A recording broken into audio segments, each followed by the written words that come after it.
CBS News is now projecting the winner of all 50 states in the presidential election. And despite Joe Biden's lead, 306 to 232 in Electoral College votes, President Trump still will not concede. Last night, the president tweeted, "I won the election," even though he is behind by more than 5.5 million votes. Twitter quickly flagged Mr. Trump's claim, noting official sources called this election differently. A day earlier, Mr. Trump saluted a rally from his motorcade as thousands of Trump supporters claimed election fraud. Again, there is no evidence of widespread voter fraud, and none of the president's lawsuits have the potential to change the results. But here we are. Weijia Jiang is at the White House for us. Weijia, good morning to you. Good morning, Tony, and good morning to everybody. President Trump's state of denial is delaying the transfer of resources and information. Joe Biden's chief of staff said their scientific advisors are meeting with vaccine makers in the coming days, but said they should also be meeting with current government health officials, something the White House tells CBS News is not happening. As President Trump played golf at his club in Virginia on Sunday, two of the top doctors on the coronavirus task force spoke publicly about the importance of working with the Biden team. This is not a political issue. This is an issue of public health and saving American lives. It's almost like passing a baton in a race. You don't want to stop and then give it to somebody. You want to just essentially keep going. And that's what transition is. President-elect Joe Biden's chief of staff said they need to learn more about implementing a vaccine.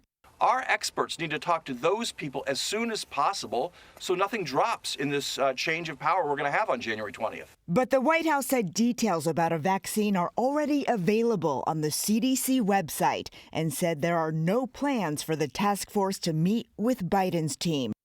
The West Wing staff appears to be taking cues from the president, who for the first time ever seemed to acknowledge he lost the election, tweeting he won because the election was rigged.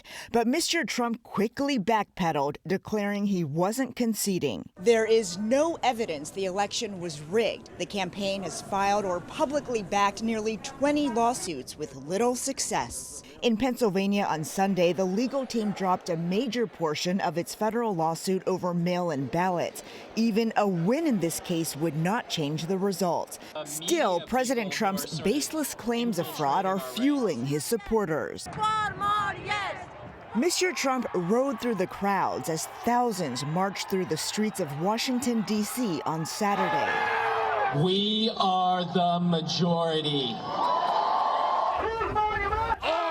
While the protests were largely peaceful, as the night wore on, fights broke out between Trump supporters and counter-protesters.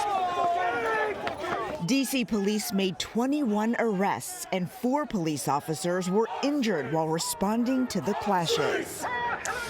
President Trump plans to end his first term with a crackdown on China. CBS News has learned that over the next few weeks, the administration promises to take what it calls historic actions to protect U.S. interests, like restricting trade and imposing more sanctions. Gayle? Weijia, thank you very much.